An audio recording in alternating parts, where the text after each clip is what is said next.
Fellow Africans, esteemed leaders, and citizens of our great continent, we gather today in a moment of profound reflection, bound by a shared vision for justice, accountability, and the advancement of our people. The events unfolding in Kenya, a nation long regarded as a beacon of stability and progress in East Africa, have stirred the conscience of many across our continent. They compel us to address a matter of grave concern, one that resonates beyond borders and speaks to the very heart of our collective values as Africans. Today, I stand before you to call upon the African Union to launch an immediate and thorough investigation into the actions of President William Ruto and his administration in response to the protests that have swept across Kenya, protests that reflect the legitimate grievances of a people yearning for fairness, opportunity, and dignity. Let me begin by acknowledging the resilience and spirit of the Kenyan people. For decades, Kenya has stood as a symbol of democratic aspiration, a nation that has navigated the complexities of its diverse ethnic tapestry and emerged as a hub of economic and cultural dynamism. Yet today we see a nation in turmoil, its streets filled with the voices of the youth, the disenfranchised, and the disillusioned, all demanding change. These protests, which began in June 2024 as a response to proposed tax hikes, have evolved into a broader movement against systemic issues: corruption, economic stagnation, and police brutality.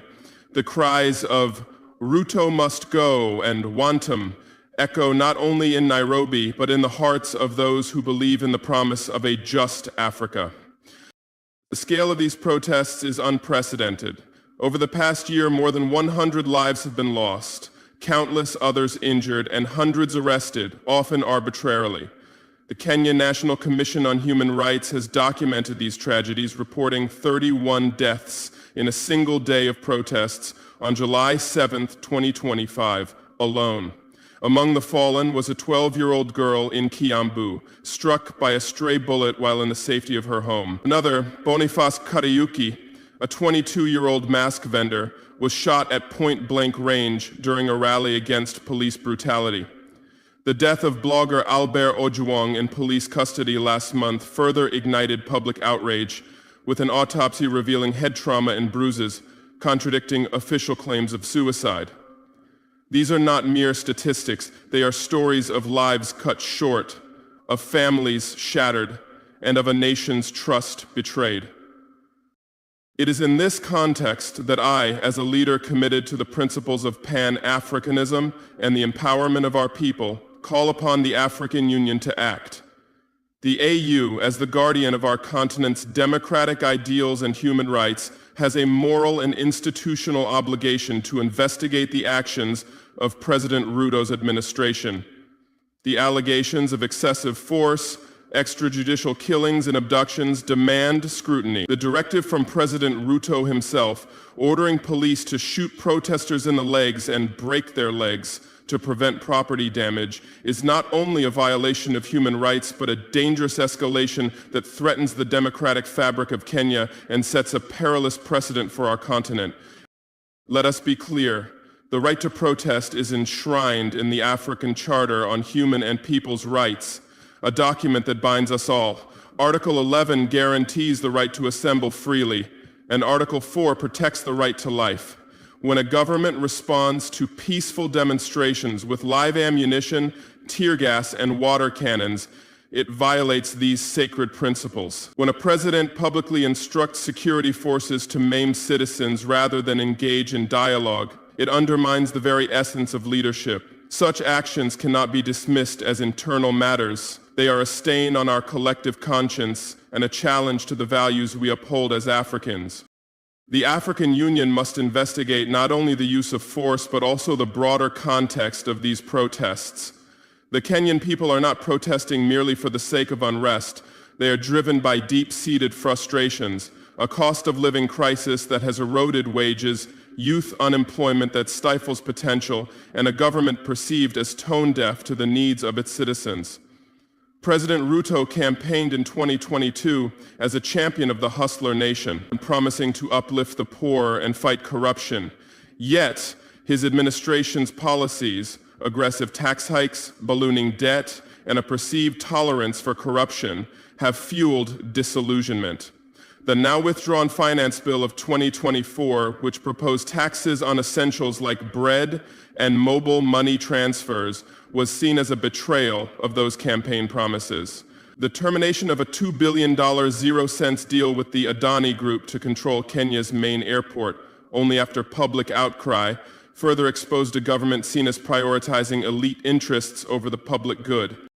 Moreover, the allegations of state-sponsored violence cannot be ignored. Opposition leaders, including former Deputy President Rigathi Gachagua, have accused the government of deploying unmarked vehicles and armed gangs to opposition strongholds, a tactic reminiscent of authoritarian regimes. Civil society groups have reported abductions of activists, medical workers, and influencers, with some subjected to torture and interrogation. These are not the actions of a government confident in its mandate, but of one desperate to cling to power through fear and intimidation. The African Union, as a body committed to promoting peace, security, and good governance, must not turn a blind eye. The AU's Peace and Security Council has the authority to address situations that threaten stability in member states. The African Commission on Human and People's Rights can investigate allegations of human rights violations. I call for a joint mission comprising independent experts and representatives from across the continent to conduct a transparent investigation into the following: the use of lethal force by Kenyan security forces, the circumstances surrounding abductions and extrajudicial killings, and the government's response to legitimate public grievances. This investigation must be swift, impartial, and conclusive, with findings made public to ensure accountability. Let me address a potential counter-argument that such an investigation constitutes interference in Kenya's sovereignty. To this, I say that sovereignty is not a shield for impunity. The African Union was founded on the principle of collective responsibility, where the welfare of one nation's people is the concern of all. When a government's actions risk destabilizing a nation and undermining the democratic aspirations of its youth, it is the duty of the AU to intervene, not to dictate, but to uphold the standards we have set for ourselves. Kenya's stability is critical not only for its 57 million citizens, but for the entire East African region, a hub of economic and diplomatic influence. I also call upon the AU to engage in proactive dialogue with the Kenyan government, opposition leaders, and civil society. The protests in Kenya are leaderless, youth-driven, and fueled by social media, reflecting a new era of activism that bypasses traditional political structures. This generation, born after the restoration of multi-party democracy in 1992, is educated, connected, and uncompromising. They demand systemic change, not temporary concessions. The AU must facilitate a platform for inclusive dialogue, ensuring that the voices of Kenya's youth are heard and that the government responds with meaningful reforms, not repression. To my fellow African leaders, I urge you to reflect on the broader implications of this crisis. Kenya is not an isolated case. Across our continent, young people are rising, demanding accountability, economic opportunity, and an end to corruption. From Burkina Faso to Nigeria, from South Africa to Sudan, the youth are the heartbeat of our future. If we fail to listen, if we respond with force rather than understanding, we risk alienating the very generation that will shape Africa's destiny. The protests in Kenya are a warning, a call to recommit to the principles of justice, equity, and good governance. Let me share a personal perspective rooted in my own journey as a leader. In Burkina Faso, we have faced our own challenges: security threats, economic hardship, and the weight of historical injustices. But I have learned that leadership is not about silencing dissent. It is about engaging with it. When our people took to the streets, we responded with dialogue, with policies aimed at empowering women and youth, and with a commitment to transparency. The contrast with Kenya's current trajectory is stark. While we in Burkina Faso strive to rebuild trust through inclusion, Kenya's government has chosen a path of confrontation, alienating its people and risking further instability. I do not stand here to cast judgment, but to appeal to our shared humanity. President Ruto, I address you directly. Your people are not your enemies. They are the soul of Kenya, the dreamers and builders of its future. Listen to them, engage with them, abandon the rhetoric of violence, and embrace the path of reconciliation. The world is watching, and history will judge us not by the power we wield, but by the legacy we leave. To the Kenyan people, I say this: your courage inspires us all. Your determination to demand accountability, to reject corruption, and to fight for a better future is a beacon for Africa. Do not lose hope, for your struggle is our struggle. The African Union, I am confident, will stand with you, ensuring that justice is served and that your voices are amplified. Let us delve deeper into the implications of this crisis for the African continent. The protests in Kenya are not merely a national issue. They reflect a broader trend of youth-led movements across Africa. Our continent is the youngest in the world, with over 60% of our population under the age of 25. This demographic reality is both our greatest asset and our greatest challenge. Our youth are tech-savvy, globally connected, and acutely aware of the injustices that plague their societies. They see the wealth of our natural resources, the potential of our economies, and the promise of our democracies. Yet they are confronted daily with unemployment, inequality, and systemic corruption. In Kenya, the unemployment rate among youth stands at over 35%, with many graduates unable to find meaningful work. This is not unique to Kenya. It is a challenge we face from Accra to Addis Ababa, from Dakar to Dar es Salaam. The African Union must recognize this demographic shift as a call to action. We cannot afford to ignore the aspirations of our youth, nor can we suppress their voices with force. The protests in Kenya are a microcosm of a larger struggle, a demand for governments to prioritize inclusive growth, to invest in education and skills training, and to create pathways for young people to contribute to their societies. The AU's Agenda 2063, with its vision of an Africa of good governance, democracy, respect for human rights, justice, and the rule of law, must not remain a mere aspiration. It must be a blueprint for action, starting with addressing crises like the one in Kenya. I propose that the African Union establish a permanent mechanism for engaging with youth movements across the continent. This could take the form of a Youth Advisory Council, composed of representatives from member states, tasked with advising the AU on policies that affect young people. Such a council would ensure that the voices of the youth are not only heard, but integrated into the decision-making processes of our continental body. In the context of Kenya, this council could mediate between the government and protesters, fostering dialogue and preventing further escalation. Furthermore, the AU must strengthen its capacity to monitor and respond to human rights violations in real time. The current crisis in Kenya highlights the need for a rapid response mechanism within the African Commission on Human and People's Rights. This mechanism could deploy fact-finding missions at the first sign of unrest, gathering evidence and engaging with all stakeholders to de-escalate tensions. Such a proactive approach would not only prevent loss of life, but also signal to our people that the AU is a responsive and relevant institution. I also call for economic solidarity among African nations to support Kenya during this crisis. The economic pressures fueling the protests, high debt, inflation, and unemployment are not unique to Kenya. Many of our nations face similar challenges, exacerbated by global economic headwinds and the legacy of colonial exploitation. The AU, in collaboration with regional economic communities like the East African Community, should explore mechanisms to provide targeted support to Kenya, such as debt relief initiatives or technical assistance for economic reforms. This would demonstrate that Africa stands together, not only in times of prosperity, but also in moments of adversity. To the international community, I extend a message of partnership.